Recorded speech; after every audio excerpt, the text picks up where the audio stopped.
Hey guys, welcome back to my channel. For those of you who are new, my name is Lynette. Welcome.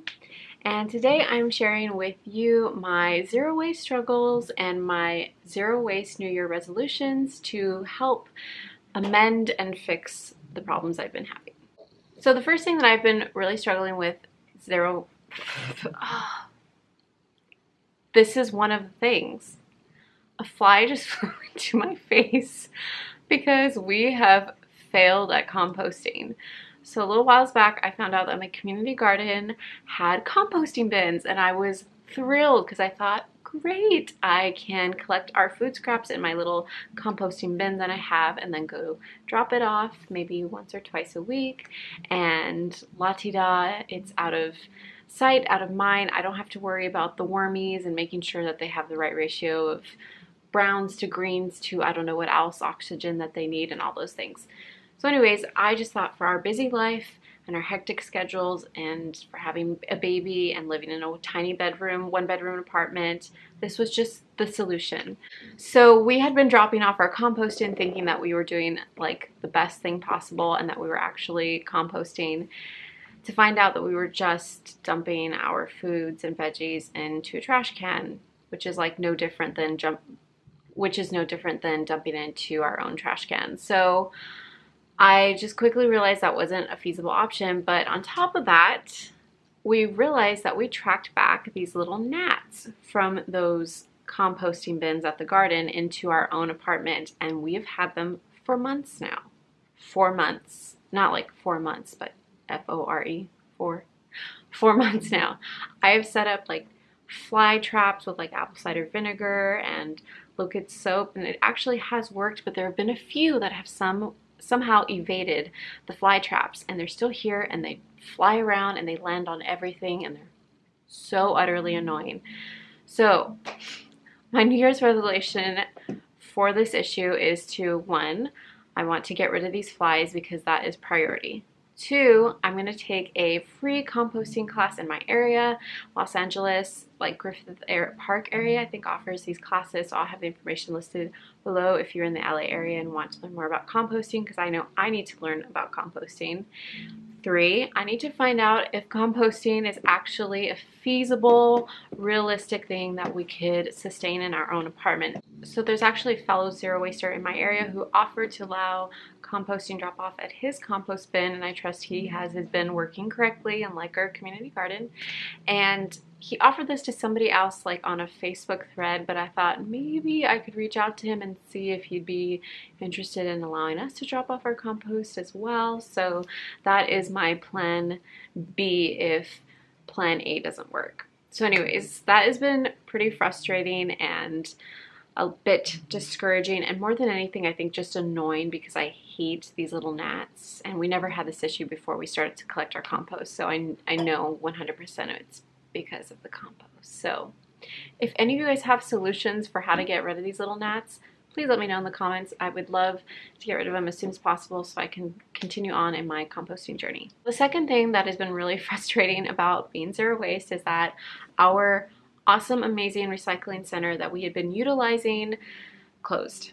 So a lot of recycling centers in our area only take things like maybe canned tins, plastic water bottles, which we don't really use at all anymore. Maybe very seldomly if we forget a water and we need to drink water, but even then it's like very, very rare. But anyways, these recycling centers don't really take any sort of like specialty plastic items, and yes, there are things that we have that are purchased in plastic. Majority have been purchased prior to me going zero waste because I've only been doing this maybe 5 or 6 months now, and so I'm still working through a lot of beauty products and things that came in plastic packaging. And beforehand, we could easily go and drop off these plastic items at this recycling center, but the school that actually had the recycling center on their campus decided to close it because it was no longer profitable, which means it wasn't bringing them any money. It was just like the perfect solution. And so when we drove and we noticed it was all taped off and closed off, I was very confused. We started looking it up and found out all these things about it not being profitable and so forth. And I was really disappointed because this is something that they have been providing to the community that we live in since the 1970s. So like for 40 years they've been doing this. And now, like now that I'm like within the first 6 months of being zero waste, it closes. So I've been disappointed to say the least. We have checked out a couple of different other recycling centers, but none really are as great as this other one was. So I'm still on the hunt in the Los Angeles area. I cannot drive like an hour to drop off my recycling. It's just not a feasible thing. I don't have that time. So it needs to be within our surrounding area, within the LA area. So anyways, that's been really frustrating. So the next setback that I've been having, and this is something I could probably fix pretty easily, is we have been eating a lot of takeout. And with a lot of takeout comes to-go containers. And with a lot of to-go containers comes a lot of waste. And a lot of that has to do with me not efficiently planning our menu for the week. So I do all of the grocery lists and the meal planning, meal prepping, all of that. That kind of falls on me. My husband does help with meals on occasion, but I kind of am the mastermind behind it all. And so I've been trying to figure out a really good meal planning system that works for our family so that we can kind of find that happy balance of purchasing enough food so that we don't go out and eat a ton of takeout, but also not purchasing so much food that we end up wasting food. And I feel like we've kind of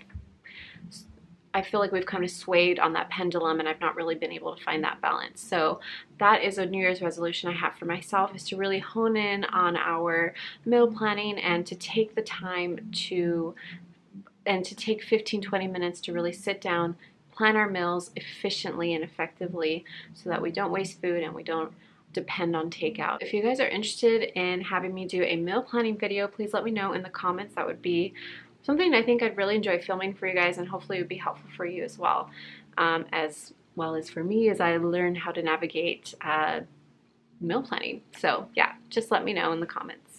And the last issue that we have been having, and more specifically I've been having, is food allergies. Yay! So I am actually gluten, dairy, and soy free. I have been this way for about 2 years. I also have a syndrome called polycystic ovarian syndrome that is a hormonal disorder that has an array of symptoms. And I do have some videos on that, so I have it linked in the cards and down in the description box. But anyways, so I do follow this diet protocol that a lot of naturopathic doctors recommend when you're diagnosed with PCOS, and that is the gluten, dairy-free, soy-free diet, as well as like minimizing sugar.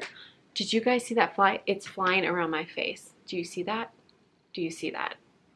Okay, I think it's gone. But it's here. It's flying around. It's driving me crazy. It's doing its flying thing and annoying me like nothing else. Anyways, so with that being said, as you know, a lot of bulk bins have those little allergen warnings that let you know that their items have been cross-contaminated with other items that have been in a facility that has processed wheat and gluten, all sorts of other allergens. So I have actually had reactions to buying things from bulk bins, specifically things like nutritional yeast, which I have since purchased package free, or I have since purchased in packaging and didn't have any reaction. At things like coconut flour and almond flour, those types of things you can actually pick up in bulk at Whole Foods, which is wonderful, but also sucks if you have like a real true intolerance or allergy, because that's just not a feasible option for me at this point because I have full-on reactions to it. So unfortunately, and probably throughout my channel, you will see me buying things that are in packaging because at this point it's inevitable. I do not have any options available to me to buy gluten-free flour or almond flour or coconut flour to bake with, to make goods with, etc. Now for me personally, I have still adjusted how I consume with the person as a person who's trying to do zero waste but also living with these food intolerances and allergies. So previously, before I was zero waste, I would buy like my zero waste cracker. I would buy my gluten-free, not zero waste. I'd buy my gluten-free crackers. I'd buy my gluten-free cookies. I'd buy my gluten-free oats. I buy my gluten-free X, Y, and Z. I mean, just all these different things and all different types of packaging that was obviously waste. And it was all, of course, gluten-free, which is great for me, but producing a lot of waste. So now I'm a lot more selective in what I purchase in packaging. So recently I just bought like a giant, I think it was like 32 ounces of gluten-free all-purpose flour, and from this I've been able to make pie, cookies, muffins, pancakes, waffles, like so many different things. As to before, I would buy like pre-made waffles or pre-made cookies, pre-made muffins that were gluten-free, and so forth.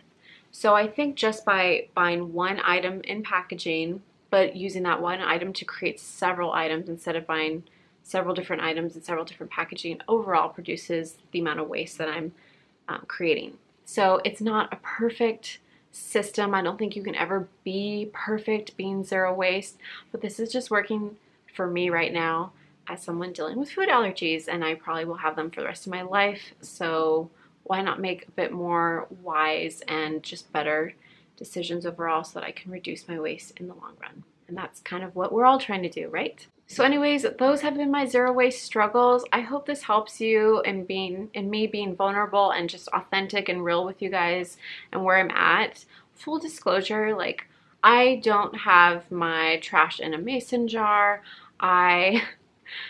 That's just not like where we're at right now, but I will say that we have reduced our waste dramatically, I think, and not only have we reduced our waste dramatically, but I think we're a lot more conscious in how we consume, particularly my husband and I. I think we're a lot more aware of like, wow, you know, all the trash and all the waste that we're creating. Like, it's, I think, finally really beginning to settle in, this idea of wanting to be more environmentally friendly, environmentally conscious, environmentally aware.